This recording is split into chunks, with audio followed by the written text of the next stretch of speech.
Salut les amis, c'est Karma, ça me fait plaisir de vous retrouver aujourd'hui. J'espère que vous allez bien, en tout cas pour ma part ça va très bien.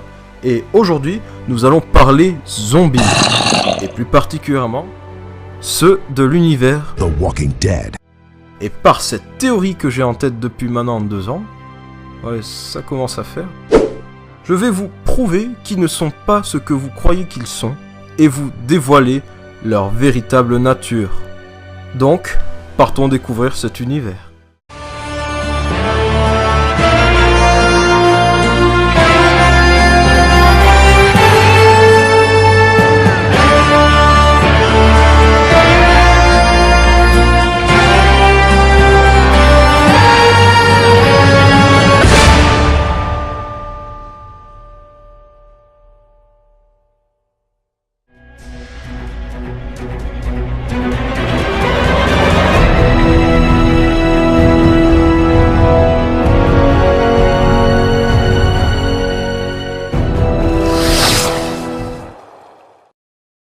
Et nous y voilà, le Walking Dead verse. Pour ce faire, nous allons tout d'abord voir, avant de passer à la suite bien sûr, les différents types de zombies. Donc c'est bien connu, tout le monde sait ce qu'est un zombie, ou plutôt mort-vivant, car le terme haïtien zombie a été popularisé par le réalisateur George Romero par son célèbre film nommé La Nuit des Morts-Vivants, paru en 1968 sur nos grands écrans. Donc les zombies sont des humains ou des animaux ayant ressuscité sous forme de cadavres ambulant sur une planète dotée d'une atmosphère apocalyptique dans le plus souvent des cas et tentant de contaminer le reste de personnes ayant survécu au désastre, s'il y en a un bien sûr. Bon, pour qu'il y ait des zombies, il y en a forcément un. Mais dans certaines versions de films ou d'autres adaptations zombiesques, on n'a pas forcément la même vision du mot zombie. Par exemple, on peut voir des zombies intelligents, certes violents et doués de communication dans un film nommé Je suis une légende, avec Will Smith comme acteur principal. Ou des zombies violents et agissant en masse, mais sans le sens de communication, car celui-ci n'est pas présent dans leur vision du zombie. On peut notamment le voir dans le film World War Z, paru en 2012, avec dans le rôle principal Brad Pitt. Il y a aussi les zombies des légendes haïtiennes qui étaient des personnes décédées et par la suite ensorcelées par un sorcier vaudou et utilisées à des fins personnelles. Pas des fins sexuelles, enfin... j'espère. Ouais. Et puis, on a la version la plus répandue, c'est-à-dire la version cinématographique des zombies plus classiques. Non, j'ai dit classique. Ah, merci, je préfère. Donc... les zombies classiques, dits la plupart du temps zombies Romero, va savoir pourquoi, sont des zombies lents, dépourvus d'intelligence, mais qui se répandent à une vitesse ahurissante. Et c'est sur ce cas de zombie que nous allons nous pencher, car il s'agit bel et bien du type de zombie représenté dans The Walking Dead. Mais il y a une question qu'on est tous en droit de se poser. Pourquoi ces putains de pelouses sont toujours tondues alors que ça fait 8 ans que la série dure et que ça fait 8 ans que les zombies peuplent la terre? Non mais c'est pas les zombies qui passent à tondeuse quand même. Ou peut-être que si en fait. Bon, plus sérieusement, on peut se demander comment font-ils pour bouger, se repérer et savoir qui ou quoi manger. Mais pour répondre à cette question, nous allons d'abord parler de la contamination.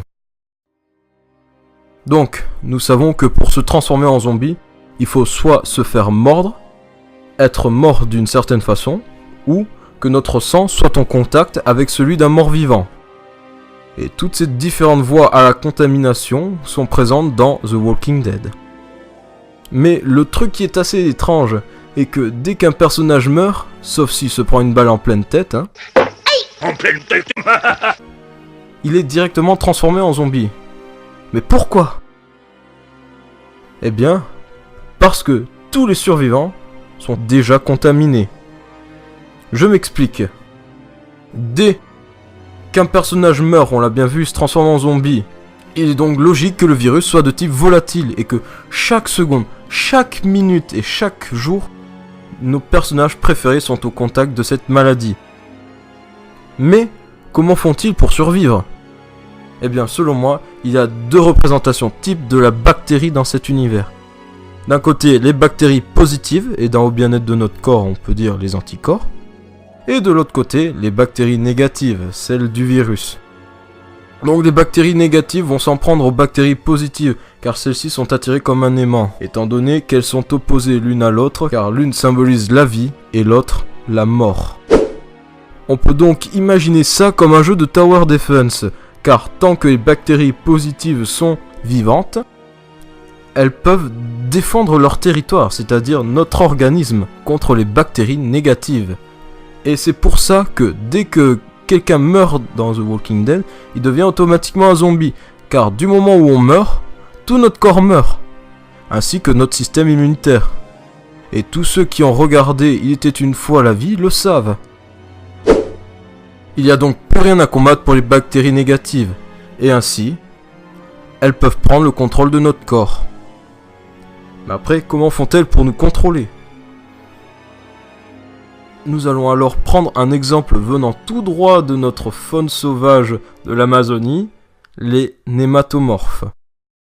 Les nématomorphes sont des parasites qui vivent dans l'eau, s'infiltrent dans le corps d'un hôte après ingertion de l'eau où il vit, et contrôlent son cerveau tout en se nourrissant des nutriments de celui-ci, et le tuent à petit feu. Et dans le plus souvent des cas, ce parasite se sert du corps d'un insecte, le contrôle, et ceci jusqu'à trouver un nouvel hôte, tout en abandonnant le corps sans vie de l'insecte actuel. Ce qui fait par exemple de cette menthe religieuse, oui je sais pas vraiment religieuse, une menthe zombie. Et étrangement, cet exemple est très proche de nos zombies.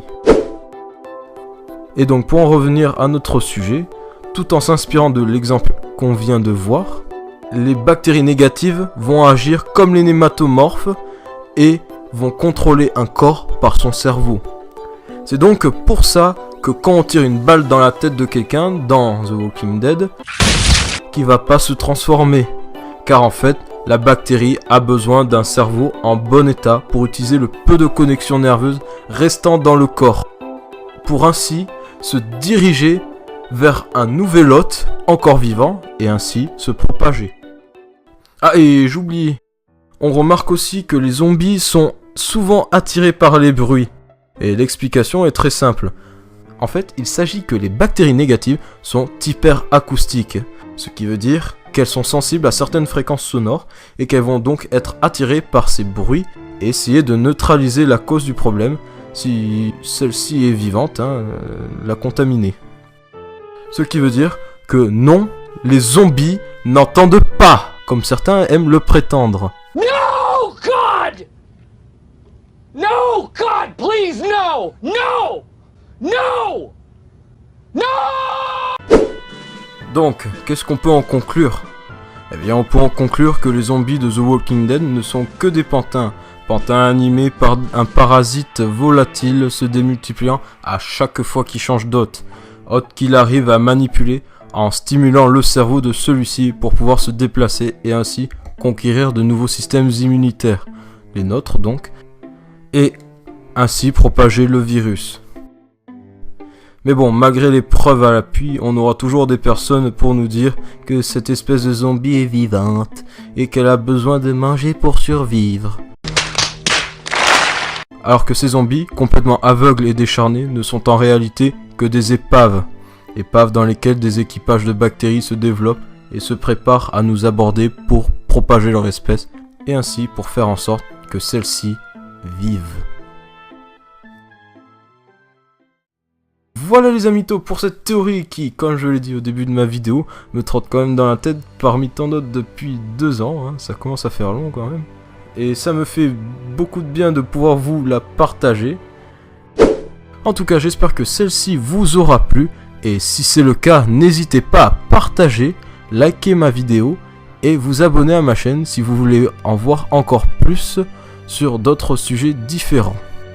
Et si vous êtes de grands passionnés de comics ou de manga, vous pouvez aussi aller voir mes 2 premières vidéos sur la série The Flash et sur One Piece.